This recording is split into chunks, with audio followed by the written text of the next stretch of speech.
Muy buenos días.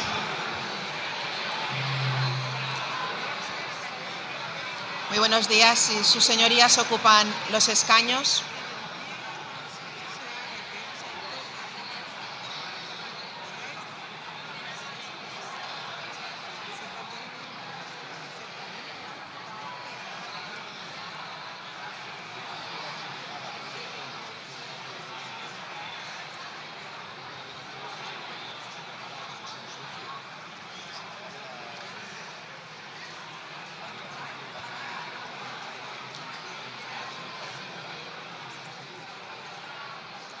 Si sus señorías ocupan los escaños, vamos a empezar el pleno, por favor.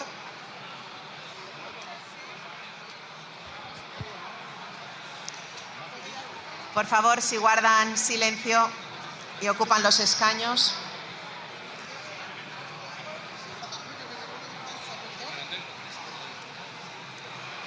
Deseo hayan pasado unas felices fiestas y hayan empezado el año 2026 con fuerza y energía. Desgraciadamente no ha sido así para todos y para todas, especialmente para todas, y por eso les tengo que pedir que nos volvamos a poner en pie para guardar un minuto de silencio, porque solo en 15 días que llevamos de año han sido asesinadas 4 mujeres por violencia machista: María del Pilar, Zarina, María Isabel y María del Carmen, a las que vamos a recordar.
Muchas gracias.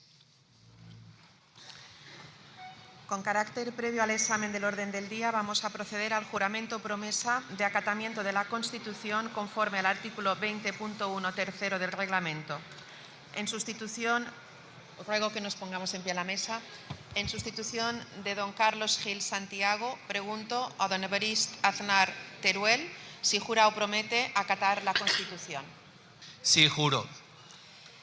Don Evarist Aznar Teruel ha adquirido la condición plena de diputado. Enhorabuena y bienvenido.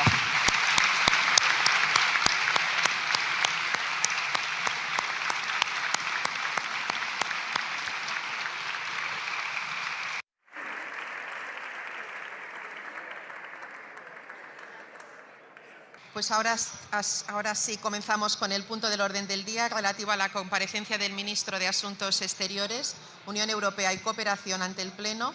Se debaten acumuladamente las siguientes solicitudes de comparecencia: petición propia para informar sobre la posición de España ante la situación en Venezuela y solicitada por los grupos parlamentarios mixto, republicano, Euskal Herria Bildu y plurinacional Sumar, para informar sobre la posición del Gobierno ante el grave ataque de Estados Unidos a Venezuela, vulnerando el derecho internacional y la soberanía del pueblo venezolano.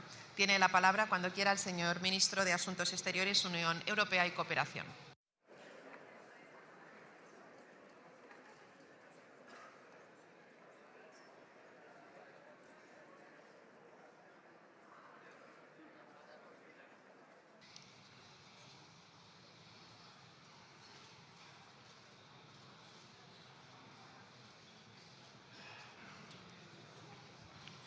Gracias, señora presidenta. Buenos días y feliz año, señorías, dado que es la primera vez que nos vemos aquí en el hemiciclo. Señorías, las reglas del orden internacional y los valores de paz, de cooperación entre Estados, de diálogo y de seguridad en los que se sustenta se encuentran en riesgo en estos momentos. Lo hemos visto desde hace 4 años en Ucrania, con la agresión rusa, una agresión ilegal, injusta, injustificada, que deja miles y miles de víctimas y destrucción. Hace muy pocos días Rusia atacaba con misiles hipersónicos Ucrania y daba un nuevo paso en la escalada del terror en un invierno terrible en el que el presidente Zelensky ha tenido que declarar el estado de emergencia energética. Lo hemos visto en Gaza, donde la situación humanitaria es catastrófica y el alto el fuego es violado continuamente. Hoy hemos recibido el anuncio del comienzo de la fase 2 en la que trabajaremos para avanzar hacia una paz definitiva y un horizonte político en el que la autoridad palestina debe desempeñar un papel central. Lo hemos visto en Venezuela, donde España defiende que sean los propios venezolanos y venezolanas los que decidan en libertad y en paz su propio futuro. Lo vemos en Irán, donde los iraníes y las valientes mujeres iraníes reclaman la libertad más elemental y son reprimidos de manera atroz. Lo vemos en la presión que debe cesar en torno a Groenlandia y la integridad territorial de Dinamarca, un país socio de la Unión Europea. No se trata, señorías, de lejanos asuntos de otras naciones. No estamos solo ante la crisis de Venezuela, ante la represión brutal de manifestantes en Irán, ante la guerra injusta en Ucrania, ante la suerte de los gazatíes, ante tensiones sobre Groenlandia que deben cesar. Se trata de problemas que nos afectan a todos, que afectan profundamente a la arquitectura y al derecho internacional y que afectan profundamente a nuestras propias democracias. Todo está conectado. Todo está conectado en esta transformación del orden mundial. La estabilidad internacional está conectada con la estabilidad nacional. El derecho internacional y las instituciones internacionales son elementos básicos de nuestras democracias. Cuando se les ataca, también se ataca nuestra democracia, nuestra convivencia, nuestra paz, nuestra propia libertad.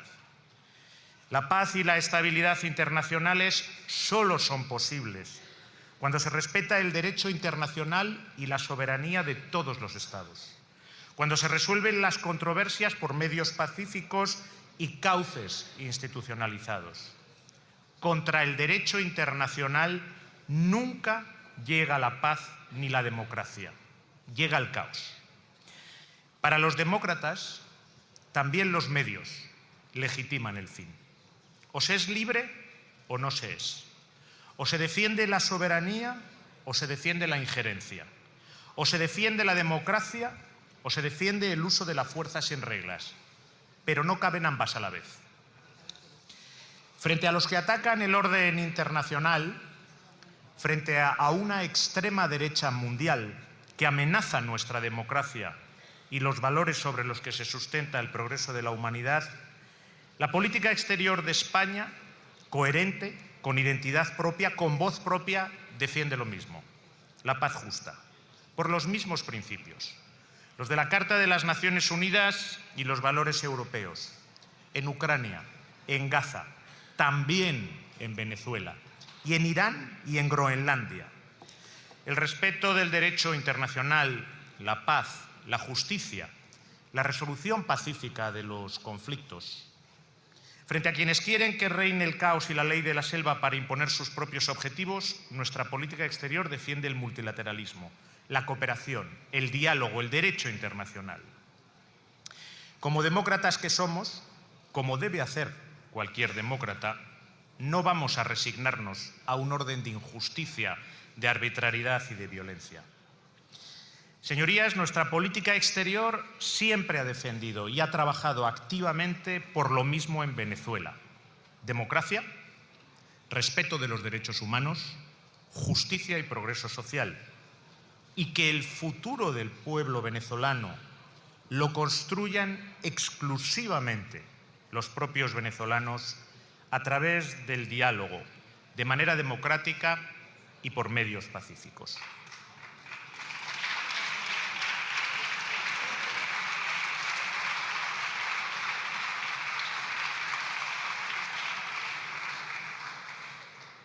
Este Gobierno nunca reconoció los resultados de las elecciones del 28 de junio de 2024, como tampoco hemos apoyado acciones militares unilaterales contrarias al derecho internacional que vulneran principios básicos como es la igualdad soberana de los Estados y la obligación de resolver pacíficamente las controversias internacionales.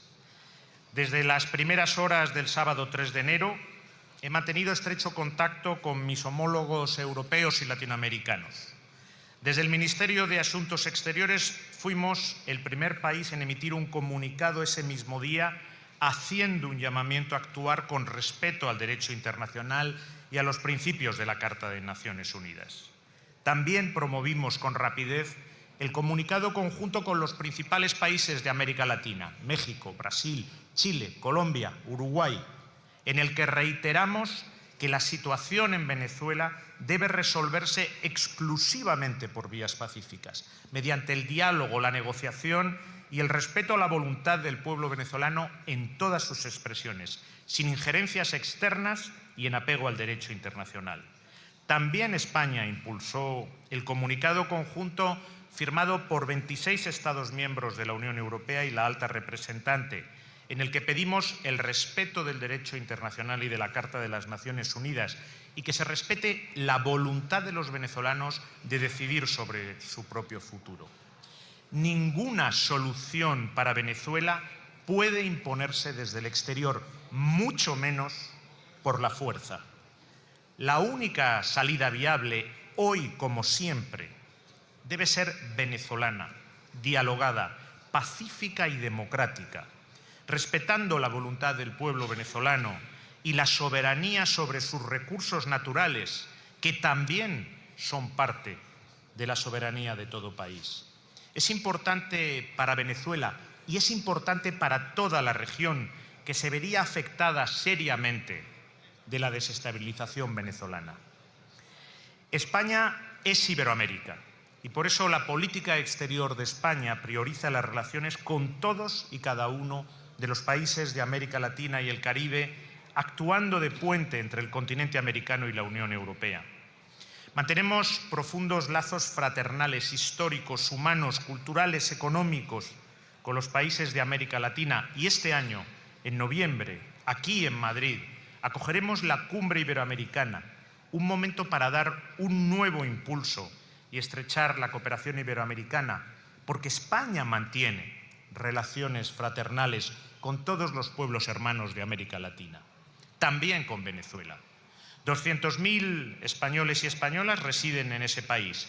Más de 400.000 venezolanos y venezolanas viven entre nosotros, la mitad de ellos acogidos por este Gobierno, que desde 2019 les concede permisos de residencia por razones humanitarias, un estatuto único para ellos.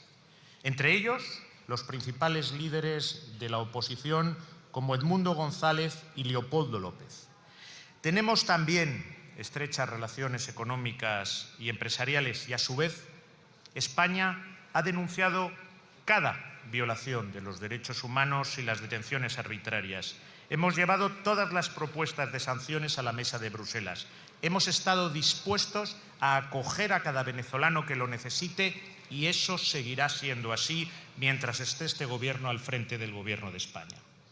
Ningún gobierno en el mundo ha hecho tanto por el pueblo hermano de Venezuela como este Gobierno.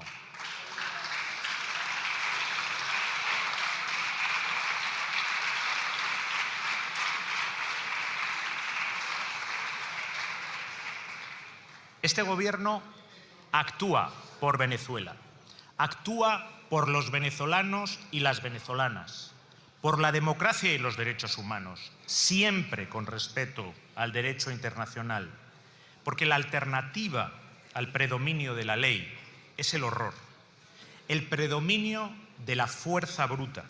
Y en esa elección estamos y estaremos siempre con la ley, donde deberían estar todos los que se llaman demócratas. Y porque ese es el papel de España con los pueblos hermanos de América Latina: tender puentes y unir a gobierno y a oposición. El pasado jueves conocíamos una feliz noticia: la liberación de los ciudadanos españoles por parte de Venezuela, lo que consideramos un paso positivo en esta nueva etapa en la que se encuentra el país, que debe seguir dando pasos decididos en esa misma dirección.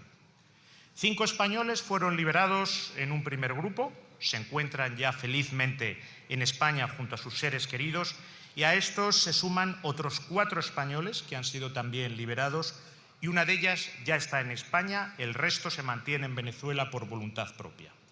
El mismo día de la liberación del primer grupo de 5, hablé personalmente con ellos cuando se fueron concentrando en la residencia del embajador de España en Caracas, para trasladarles mi felicidad por su liberación y comprobar de primera mano telefónicamente cómo se encontraban. Ayer me reuní con 4 de ellos.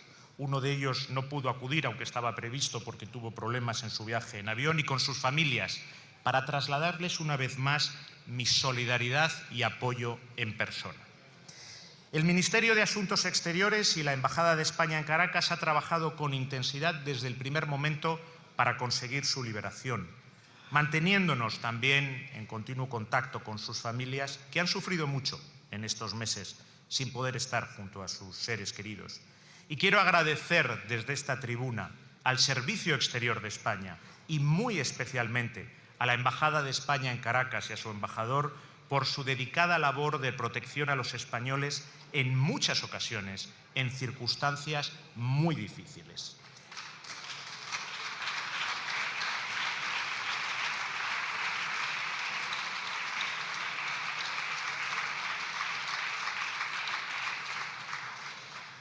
Además de con mis homólogos europeos, incluyendo el ministro de Exteriores de Portugal y el ministro de Exteriores de Italia, que junto con España tienen las mayores colonias de europeos en Venezuela, me he mantenido en contacto permanente con mis homólogos de Brasil, de Colombia, de México y con el secretario general de la SEGIB. También he conversado sobre la nueva etapa en Venezuela con Edmundo González. El pasado viernes mantuve una conversación con el secretario de Estado de los Estados Unidos, Marco Rubio, con quien abordé la situación en Venezuela, así como la situación en Ucrania y en Gaza, y a quien reiteré el compromiso de nuestro país con el pueblo venezolano, también en esta nueva etapa. El presidente del Gobierno ha hablado con la presidenta encargada, Delcy Rodríguez, y con Edmundo González. Estamos hablando con todos los actores destacados sobre la situación y los próximos pasos en Venezuela. Y, por supuesto, seguiremos hablando con el Gobierno y con la oposición, porque es necesario propiciar un diálogo amplio entre venezolanos para una salida pacífica, democrática, dialogada y genuinamente venezolana. Porque queremos para Venezuela y para todos los pueblos hermanos de América Latina exactamente lo mismo que queremos para nosotros, para el pueblo español: paz, democracia y progreso y justicia social. Señorías, ningún futuro, ninguna comunidad, ninguna esperanza puede construirse sobre la arbitrariedad y la violencia. El cuestionamiento y las violaciones flagrantes del derecho internacional y de la Carta de las Naciones Unidas tienen un coste desolador en vidas humanas y en esperanzas frustradas. También en el cuestionamiento de nuestra propia libertad y nuestra propia democracia. No es momento para la resignación, sino para la acción. Es el momento de lanzar una alianza mundial para el multilateralismo, una alianza en defensa de la cooperación internacional y la resolución pacífica de todos los conflictos, en defensa de la paz y la seguridad internacionales, de todo aquello que nos permite construir sociedades pacíficas, estables, prósperas, en la que los ciudadanos puedan desarrollar sus proyectos de vida con tranquilidad. España va a seguir defendiendo con fuerza el multilateralismo, la Carta de las Naciones Unidas, la paz y la democracia. España es en estos momentos reconocida en el mundo entero por su defensa de un orden internacional basado en reglas y de los principios de la Carta de las Naciones Unidas, exigiendo el cumplimiento del derecho internacional de forma coherente y sin excepciones.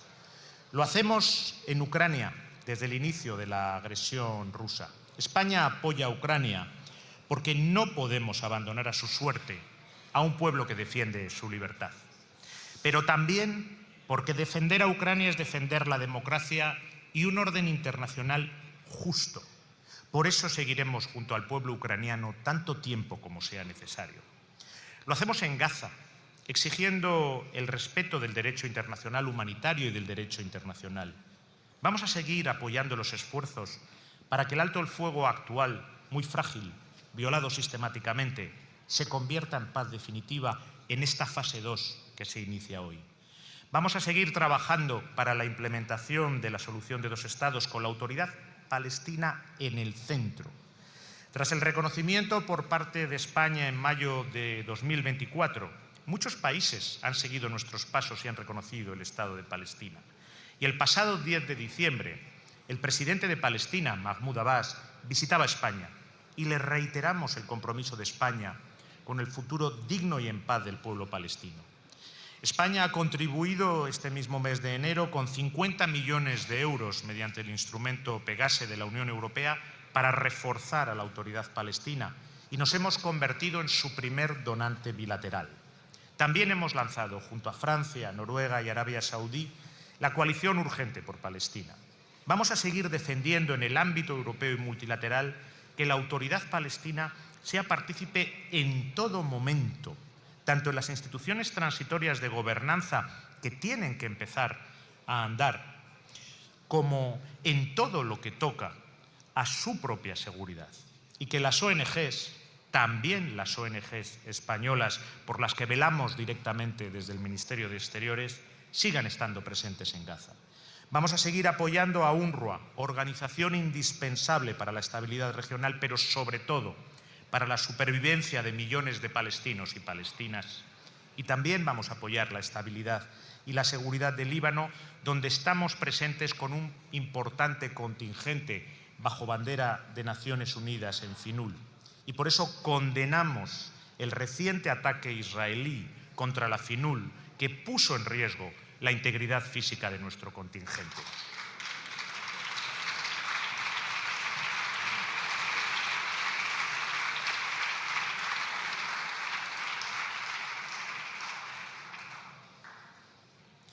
Nuestra defensa del derecho internacional se materializa también con acciones ante los tribunales internacionales. Con nuestras intervenciones ante la Corte Internacional de Justicia en relación a Ucrania y a Gaza, y apoyando la lucha contra la impunidad por los crímenes internacionales, reforzando nuestras contribuciones a la Corte Penal Internacional, institución que se está viendo especialmente atacada en estos momentos.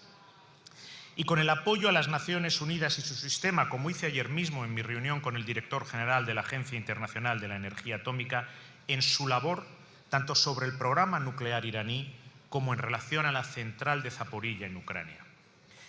En las últimas semanas, las amenazas y las tensiones sobre Groenlandia han aumentado. Y esto constituye una peligrosísima escalada. La seguridad del Ártico es una prioridad clave para Europa y para la seguridad internacional y transatlántica. Pero Groenlandia pertenece a su gente, groenlandeses y daneses. Y España apoya a Dinamarca y al pueblo de Groenlandia, tal y como se plasmó en el comunicado conjunto de los presidentes de España, Francia, Alemania, Italia, Polonia, Reino Unido y Dinamarca. España exigirá siempre, en todo lugar, el respeto a la soberanía, a la integridad territorial y a la inviolabilidad de las fronteras, que son principios universales recogidos en la Carta de las Naciones Unidas. Señorías, nuestra política exterior es expresión de los mejores valores de nuestra sociedad. Es tarea de la política exterior de España defender la democracia, el multilateralismo, el derecho internacional. Esos son los valores de nuestra sociedad y los de una Unión Europea que constituye hoy, para todo el mundo, el referente y el mejor ejemplo de libertad, de paz y de progreso conjunto. Por eso hoy Defender la libertad y la democracia es defender y fortalecer Europa. En Europa hemos sufrido siglos de enfrentamientos entre países vecinos que dejaron dolor y destrucción. Pero sobre las ruinas de ese dolor levantamos el mayor espacio de libertad, de progreso y de justicia social que ha conocido la humanidad. Ya somos una gran potencia económica. Es el momento de que Europa tome conciencia de su fortaleza y ocupe su lugar entre las grandes potencias políticas del planeta. Ya no basta con hablar de autonomía. Hay que avanzar decididamente hacia una verdadera soberanía europea, política, comercial, económica, defensiva, en política exterior. Si lo que está cuestionado es la democracia y la seguridad de Europa, la única respuesta eficaz y viable tiene que ser a escala europea. Y ante esta nueva realidad, la tentación del repliegue nacional, el falso soberanismo nacional, el mirar hacia adentro, es una opción destinada al fracaso. En este mundo de grandes poderes, en este tiempo de agresiones, de depredadores, debilitar a Europa es debilitar a España. Dividir Europa es debilitar a España. Defender la soberanía española es defender la soberanía europea, porque ahí, en Europa, están nuestros valores, pero están también los recursos materiales y políticos que necesitamos. Vamos a necesitar en los próximos meses más unidad, más integración, más Unión Europea. Es el momento de que los europeos asumamos en primera persona nuestra propia soberanía. Llevamos años hablando de ello, ahora hay que hacerlo realidad. Es el momento de que Europa alce unida la voz en favor del derecho internacional, de los principios de la Carta de las Naciones Unidas, de la prohibición de la guerra y de la violencia como forma de resolver disputas entre Estados, a favor de la cooperación internacional y del sistema multilateral. Es el momento de que Europa se convierta, por derecho propio, en el referente global de los valores de la democracia, de la justicia social, del multilateralismo y de la paz que la hicieron nacer, que le dan sentido y que son nuestra identidad. Este es el momento de asegurar el ejemplo y la promesa de la paz, de la justicia y de la libertad que es nuestra unión para todo el planeta. Es el momento de construir unidos la Europa soberana. Avanzar en ese camino pasa en primer lugar por defender y reforzar aquello que da sentido a todo lo demás, nuestra democracia y nuestra libertad frente a la polarización y el extremismo. En segundo lugar, por asumir la responsabilidad de nuestra propia seguridad y de nuestra propia disuasión. No se trata de romper con el pasado, se trata de construir un futuro genuinamente europeo. Europa debe avanzar para tener nuestra seguridad en nuestras propias manos, empezando con pasos intermedios como la integración de la industria de la defensa y la constitución de una coalición de voluntarios para la seguridad de Europa, con los que quieran avanzar más rápido. Es clave avanzar hacia una mayor convergencia estratégica europea que contemple todas las amenazas a nuestra seguridad y que finalice en un auténtico ejército europeo. Hay amenazas en el sur, muy intensas en el este, pero nos afectan igualmente, tanto como españoles como europeos. Hay también amenazas híbridas y es preciso construir un marco que asegure las cadenas de suministro esenciales. Tenemos que estar preparados y dispuestos a afrontar estos retos conjuntamente para no estar nunca sometidos a ningún tipo de coacción externa, como estamos viendo frecuentemente estas semanas en el mundo. En tercer lugar, nuestra Europa soberana necesita también desarrollar una política comercial ambiciosa en una economía fuerte y competitiva, removiendo los obstáculos que quedan al mercado interior y apostando por un marco financiero plurianual ambicioso.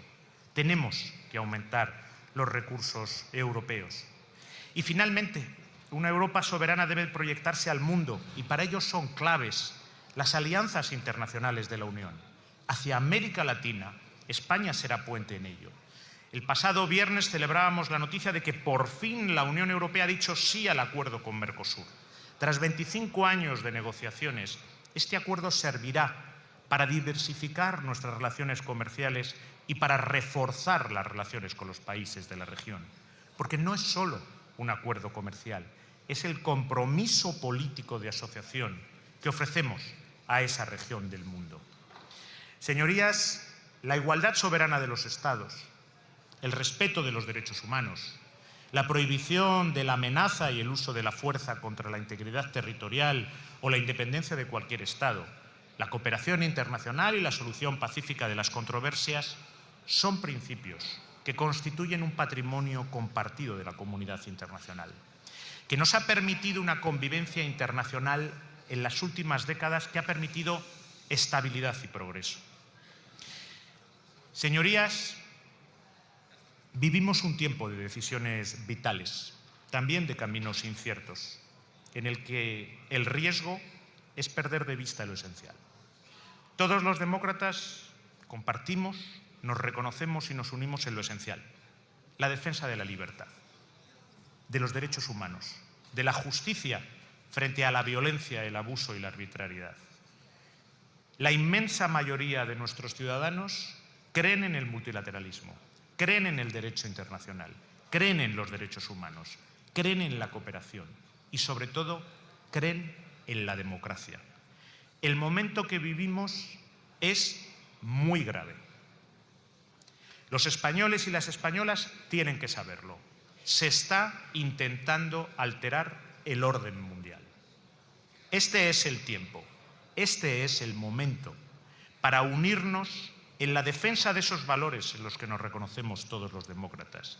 Es el momento de reforzar nuestra democracia en España y en Europa, por nosotros mismos y por nuestra libertad, pero también porque es necesario mostrar a esa inmensa mayoría que en todo el planeta sigue creyendo en el entendimiento, que la cooperación es más fuerte que la confrontación, que la paz no es solo un fin noble, es el fundamento sólido de todo progreso y la razón de ser de todo gobierno legítimo. En ese camino estoy seguro que no solo podemos encontrarnos, sino que debemos encontrarnos por el bien de nuestros ciudadanos y de nuestras ciudadanas.